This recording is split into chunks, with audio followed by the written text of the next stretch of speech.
네, 부동산 온에어 생방송으로 함께하고 계십니다. 저희 먼저 시장의 핵심 이슈부터 짚어드리도록 하겠습니다. 이분과 함께 알아가 보도록 할게요. 리얼 파트너스의 이재익 소장 모셨습니다. 어서 오십시오, 소장님.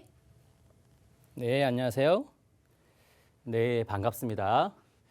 자, 대선이 가까우면서 최근 들어서 부동산 공약들이 쏟아지고 있죠. 또 그뿐만 아니라 어제부터는 국회에서는 양도소득세 완화에 대한 논의가 시작되었다고 하는데요. 오늘은 그 내용 다뤄보면서 여러분들의 전략 세워보는 시간 가져보도록 하겠습니다. 자, 지금부터 시작해 볼까요? 자, 여러분들이 가장 관심사이기도 하죠. 물론 주택이 있는 분들의 경우는 관심이 있을 수도 있고 또 역시 무주택일 경우도 뭐 관심이 있을 수 있는 내용이죠. 자, 어떤 내용인지 한번 살펴보면 자, 국회에서 어제부터 양도세 완화에 대한 논의가 시작됐다라고 하는 내용인데요. 양도세는 여러 가지 내용들이 담겨져 있지만 그중에서도 이번에 논의가 되고 있는 내용으로 꼽히는 것은 바로 1주택자 비과세 기준 상향에 대한 내용이다라고 보실 수가 있겠습니다. 지금 여야가 공감대를 형성하고 있다라는 내용인데요. 이 내용을 보면은 현행은 어떻습니까? 1주택자의 경우는 9억이죠. 9억이 비과세 기준이 되겠는데 고가주택의 기준이 되겠는데 이 기준을 12억까지 상향할 수 있게 지금 여야가 공감대를 형성하고 있다라는 내용이 되겠습니다. 그 내용에 따라서 여러분들이 또 전략을 세워봐야 되겠죠. 자, 먼저 현행 올해도 많은 양도세 기준이 변화가 있었는데요. 그 내용을 정리를 먼저 해보도록 할까요? 자, 올해 바뀐 내용들 하나하나 살펴보면 최고 세율 변경이 있었죠. 언제였습니까? 바로 올해 1월 1일이었죠. 기존 과세 표준 5억을 초과할 경우에는 기존에는 일괄적으로 42% 적용을 했었는데요. 올해부터는 어떻게 바뀌었죠? 올해 1월부터는 10억 원 초과를 신설을 하게 됐죠. 신설을 하고 10억 초과하는 경우는 세율을 42%가 아니라 45%까지 세율이 더 높아졌다라고 볼 수가 있겠습니다. 한번 여기 과세 표준표를 한번 살펴보겠는데요. 기존이었죠. 그러니까 작년 2020년 12월까지는 어땠습니까? 5억 이상만 되면은 세율이 42%였던 것이 올해 1월 1일부터는 어떻게 개정되었죠? 개정된 결과는 오히려 이렇게 세분화가 됐다. 5억에서 10억 구간이 42%, 그리고 10억 초과할 경우는 오히려 신설이 되면서 45%까지 굉장히 세율이 높아졌다라는 내용이 있었고요. 또 두 번째는 2년 미만 보유주택이 단일 세율이 변경됐다. 또 이건 언제였습니까? 얼마 안 됐죠. 6월 달입니다. 올해 6월 몇 개월 안 됐는데 또 변경이 있었다. 어땠습니까? 기존이라고 하면 올해 2021년 5월까지가 되겠죠. 5월까지는 2년 미만의 보유주택의 경우는 양도세율이 1년 미만 보유를 하고 팔았을 경우에 양도세율이 40%, 그리고 1년 이상일 경우에는 기본세율이 적용됐는데 자, 올해 6월 1일부터는 어떻게 변경이 되었죠? 1년 미만일 경우는 40%에서 무려 70%까지 대폭 양도세율이 높아졌다. 그리고 1년에서 2년 구간은 어떻죠? 60%까지. 자, 기존보다도 변경된 세율을 보시는 바와 같이 양도세율이 단기간, 그러니까 뭐 이런 투자라든지 뭐 정부에서 바라보는 시각은 투기꾼이 되겠죠. 이제 투자를 차단하기 위해서 단기간 매도를 하는 경우에는 양도세율을 무려 70%, 60%까지 대폭 올림으로써 이 단기간에 팔 수가 없게 됐죠. 그러니까 지금과 같이 시장 환경이 거래 절벽에 빠질 수밖에 없었던 이유들이 하나하나 설명되고 있다라고 보실 수 있겠습니다. 또 다음 한번 볼까요? 중과 대상 분양권이 있죠. 분양권이 중과 대상으로 확대가 됐는데 이건 또 시점이 언제였죠? 역시 얼마 전 올해 6월 1일 날 또 변경이 있었죠. 자, 기존은 어땠나요? 조정 대상 지역의 분양권의 경우는 보유 기간은 불문하고 50% 일괄적으로 양도세를 부과를 했는가 하면 6월 1일부터 바뀐 세율은 어떻습니까? 모든 분양권, 지역 불문하고 모든 분양권에 대해서 이제 단기간에 매매할 경우에 양도세율이 대폭 높아졌다라고 볼 수가 있겠네요. 자, 1년 미만은 어떻죠? 무려 분양권이라 하더라도 양도세가 70% 부과되게 됐다. 그리고 1년 이상일 경우는 어떻습니까? 60% 부과되게 됐다. 자, 공통점들을 보면은 대부분 단기간의 매도를 오히려 차단하는 역효과가 발생되고 있다. 오히려 이런 정책을 양도세를 대폭 올렸을 때는 정부에서 기대하고 예상하기로는 양도세율이 높아지기 때문에 시중에 매물이 많이 쏟아질 거라고 예상을 했지만 뭐 기대와는 반하게 오히려 매물이 쏙쏙 들어가 버렸고 시중에 매물이 나오지 않음으로 인해서 오히려 가격은 상승하고 매물은 오히려 희소 가치가 높아지는 상황, 그런 상황이 벌어졌다. 그러니까 이런 상황을 우리가 규제의 역설이라고 하는 이유가 되겠죠. 다음 보면은 양도세 중과세율 역시 올해 6월이었죠. 얼마 전에 또 개정이 있었는데요. 자, 2주택 그리고 3주택 이상 중과세율이 이제 또 변경이 됐는데 또 기존은 어떻습니까? 기존이라고 하면은 2021년 5월, 올해죠, 올해 5월까지 적용됐던 세율을 보면 2주택 중과세율을 보면은 기존 세율에서 플러스 10% 적용이 됐죠. 기본 세율이라고 하면 몇 프로가 되겠습니까? 6%에서 45%인데요. 여기에서 플러스 10% 적용되던 것이 이번 6월부터 개정된 거는 또 더 높아졌죠. 이 기본 세율에서 플러스 20%까지도 더 대폭 높아졌다. 그렇다면 3주택 이상은 또 어떨까요? 기존에는 기존 세율에서 플러스 20%더 적용되던 것이 이번 6월부터는 어떻습니까?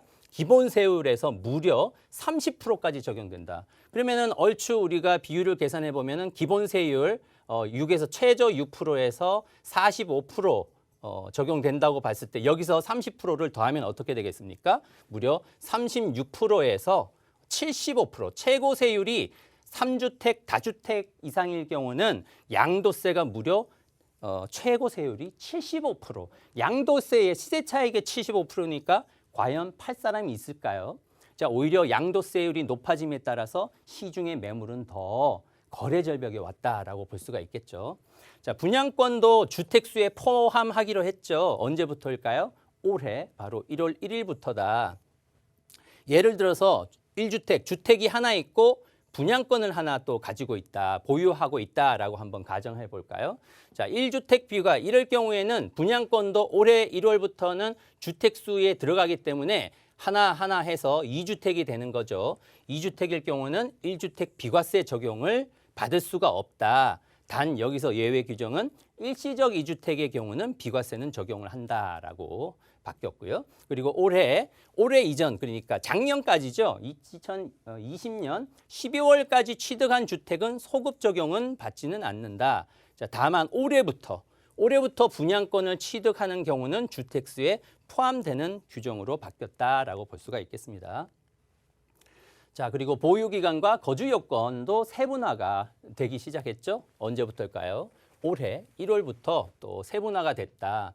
자, 예를 들어 2주택 이상의 보유를 하고 있는 세대라고 봤을 때, 자, 2주택이라고 하면은 뭐 A라는 주택이 있고, 그리고 B라는 주택, 그리고 뭐 더 많은 분들은 뭐 C라는 주택 그 이상도 있을 수 있겠죠. 그럼 가장 먼저 예를 들어서 뭐 2018년도에 A라는 주택을 매수를 했고, 그리고 그 다음에 2019년도에 또 하나 B라는 주택을 보유를 하고 있고, 뭐 마지막으로 C라는 주택을 2020년도에 또 3주택을 보유하고 있다고 한번 가정을 해볼까요? 그럼 이번에 바뀐 내용을 보면은 1주택에 대해서 양도세를 비과세 받기 위해서는 이제 이 중에서 2개를 팔아야 되겠죠. 예를 들어 2주택을 먼저 팔고 또 C라는 주택을 팔고 나면 A라는 주택이 남겠죠.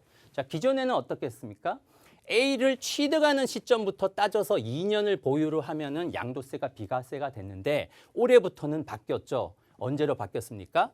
1주택이 되는 시점. 그러니까 C라는 주택을 매도한 시점이 뭐 올해였다. 올해 2021년 뭐 11월이다. 그러면 A라는 이 1주택에 대해서 비과세를 받기 위해서는 1주택이 되는 기점을 따져서 2년을 더 보유를 하게끔, 그러면 그만큼 A라는 주택을 빨리 비과세를 받을 수가 없는 상황이 됐다. 그만큼 규제들이 대폭 강화가 된 게 바로 현 정부다라고 볼 수가 있겠죠. 뿐만 아니라 공제율 적용도 기존에는 보유기간만 따졌는데 올해부터는 어떻습니까? 보유기간뿐만 아니라 거주 기간도 따지게 됐다. 그만큼 세금을 절세할 수 있는 기회가 많이 줄어들었다라고 볼 수가 있겠습니다. 보시는 바와 같이 보유 기간을 따지고 뿐만 아니라 거주 기간을 따져서 이 공제율을 최대 각각 보유 기간 10년 이상 보유했을 때 40% 공제율, 그리고 거주 기간 10년 이상 거주를 했을 때 40%까지 적용을 받을 수 있게 또 세법이 강화가 됐다라고 볼 수가 있겠고요. 자, 국회에서 어제부터 여야 1주택 비과세 기준 상향에 대해서 공감이 좀 커지고 있다라고 말씀드렸죠. 자, 바로 15일 어제였죠. 국회 조세 소위에서 소득세법 개정안이 논의가 되고 있는데 지금까지 말씀드린 그런 양도세 전반이 아니고요. 자, 여기서 핵심은 바로 어제부터 논의가 되고 있는 내용은 뭐 요거 하나 정도라고 볼 수가 있겠습니다. 1가구 1주택자 양도소득세 비과세에 대한 고가주택 기준을 9억에서 12억으로 상향 조정을 해주겠다라는 내용에 대해서는 여야에서 뭐 공감이 형성됐다라고 볼 수가 있겠습니다. 자, 2008년부터 이 9억이라는 기준이 2008년부터 무려 지금까지 한 12년, 13년 동안 유지가 되고 있기 때문에 현실적이지 않다라는 공감대가 형성됐다라고 볼 수가 있겠습니다. 즉, 국회에서 뭐 앞으로 지켜보시면은 고가주택, 1주택자의 비과세 요건, 고가주택의 기준이 9억에서 12억으로 상향 조정되는 거는 뭐 분명한 사실이 아닌가라고 정도는 여러분들이 알고 계시면 도움이 될 것 같습니다. 자, 오늘의 강의 마지막 요약인데요. 자, 그거보다 가장 중요한 거는 최근에 또 이슈가 되고 있는 부분이죠. 그게 뭡니까? 종합부동산세. 바로 다음 주 정도 22일이면 종합부동산세에 대한 고지서가 여러분들한테 날아오게 되는데요. 그러면은 적어도 22일부터 정부에서 발송을 하기 때문에 여러분들 손에 한 25일이면 받게 되는데 그 부분이 굉장히 지금 이슈라고 볼 수가 있겠죠. 자, 왜냐하면 지금 그 대선 후보, 유력 후보자 두 분이 계시는데 이분의 경우는 서로 정책이 극과 극이기 때문인데요. 자, 한번 살펴보면 자, 이재명 후보자의 경우는 오히려 지금 아주 대폭 높아진 종합부동산세, 보유세에서도 국토보유세가 또 추가적으로 도입된다라는 내용이기 때문에 지금 시점에 굉장히 관심도 가고 예민한 부분이다라고 볼 수가 있겠습니다. 다음 주에 여러분들이 종합부동산세 고지서를 받게 되니까요. 자, 이재명 후보자의 경우는 국토보유세를 도입을 하는데 민간 소유 모든 토지에 대해서 세금 부과 세율 현재 실효세율 0.17에서 1%까지 무려 한 정확하게는 0.58배나 높아지는, 그러니까 종부세, 보유세를 더 올리겠다라는 정책을 또 담고 있는가 하면 자, 국민의힘의 그 윤석열 후보는 어떻습니까?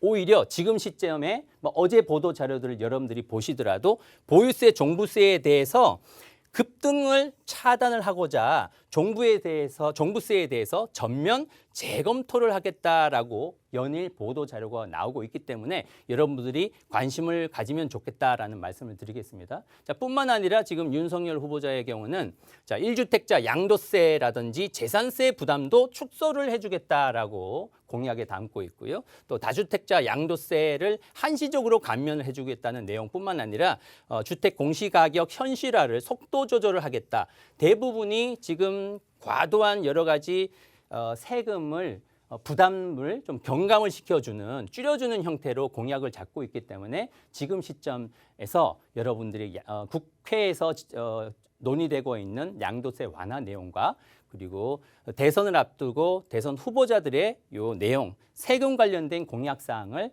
참고하신다면 여러분들이 내 집 마련 그리고 재테크 전략을 세우시는데 도움이 많이 되실 것 같습니다. 네, 부동산에서 항상 이슈가 되는 게 양도세와 관련된 부분입니다. 한참 이제 세지적인 부분에 있어서 논란까지 있었는데 이게 역시나 대선 후보 안에서도 계속해서 좀 다양한 의견들이 주고받고 있는 그런 모습들이 또 보여주는 것 같습니다. 관련된 내용들도 궁금하신 분들 많이 계실 텐데 이와 관련된 내용은 또 소장님과 함께 1대1로도 이야기 나눠보실 수가 있으니까 상담 통해서 다양한 이야기 듣고 전략 세워 나가보시길 바랍니다.